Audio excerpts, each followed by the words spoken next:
Planned ভার্বের base হচ্ছে plan, তার মানে আমরা আইএনজি যোগ করব প্ল্যানের সাথে। আচ্ছা দেখো আমরা টেন্স চেঞ্জ করব।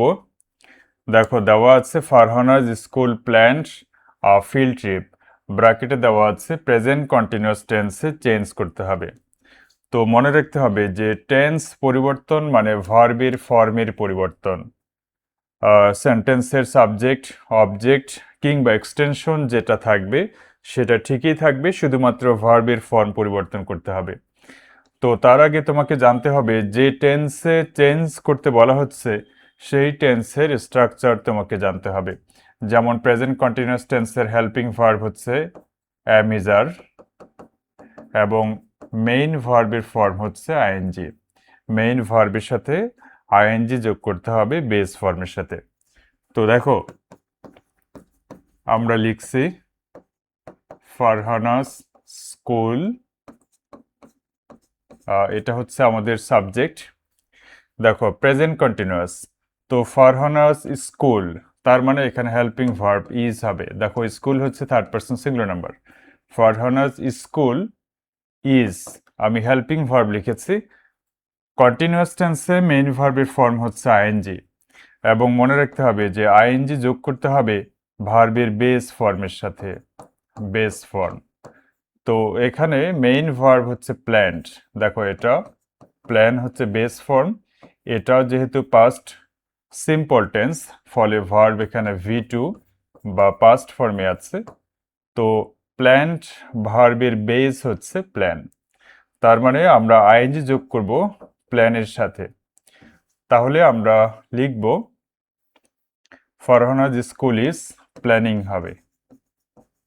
দেখো ফারহানাজ স্কুল ইজ প্ল্যানিং, এরপর হচ্ছে আ ফিল্ড ট্রিপ, আ ফিল্ড ট্রিপ।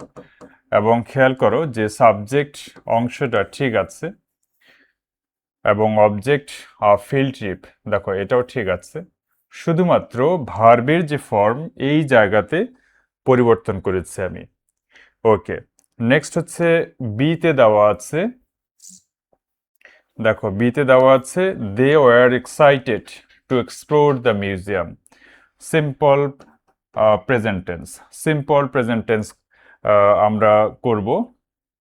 তো সিম্পল প্রেজেন্ট টেন্সের ক্ষেত্রে সাবজেক্টের পরে ভার্বের বেস ফর্ম, অথবা যদি subject third person singular number হয় সেক্ষেত্রে এস অথবা ইএস যোগ করতে হয় বেস ফর্মের সাথে।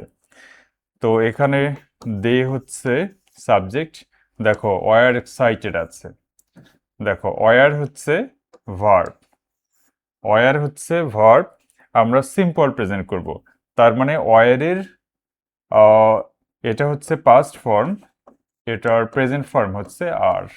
দেখো খুবই সহজ, তাহলে লিখতে হবে দে আর এক্সাইটেড, এবং একটু আগে যেটা বলেছি সব কিছুর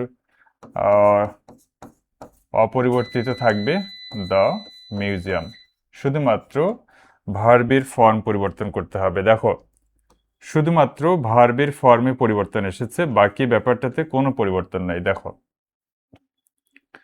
আচ্ছা, নেক্সট হচ্ছে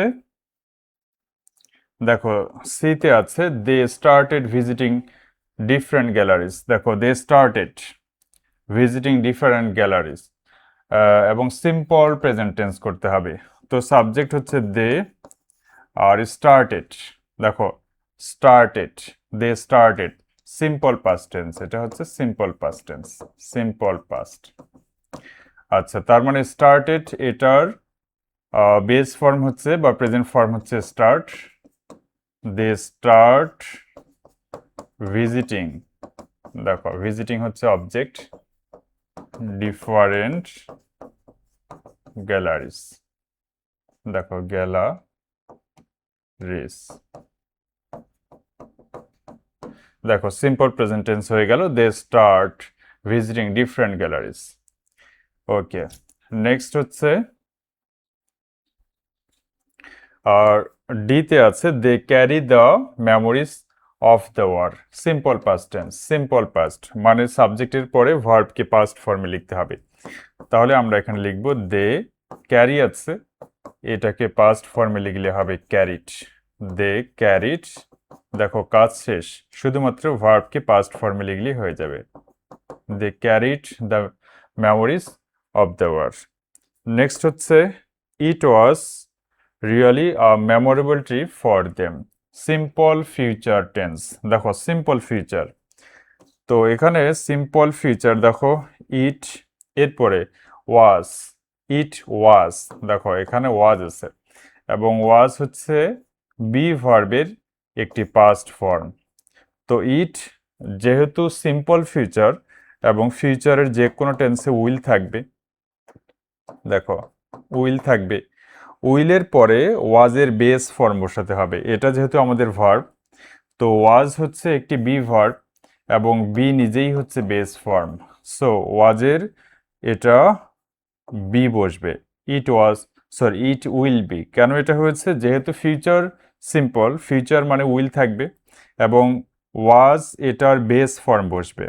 ইট উইল বি, কারণ মডালের পরে ভার্বের বেস ফর্ম বসে। ইট উইল বি রিয়ালি, এরপর যা আছে সেটাই থাকবে।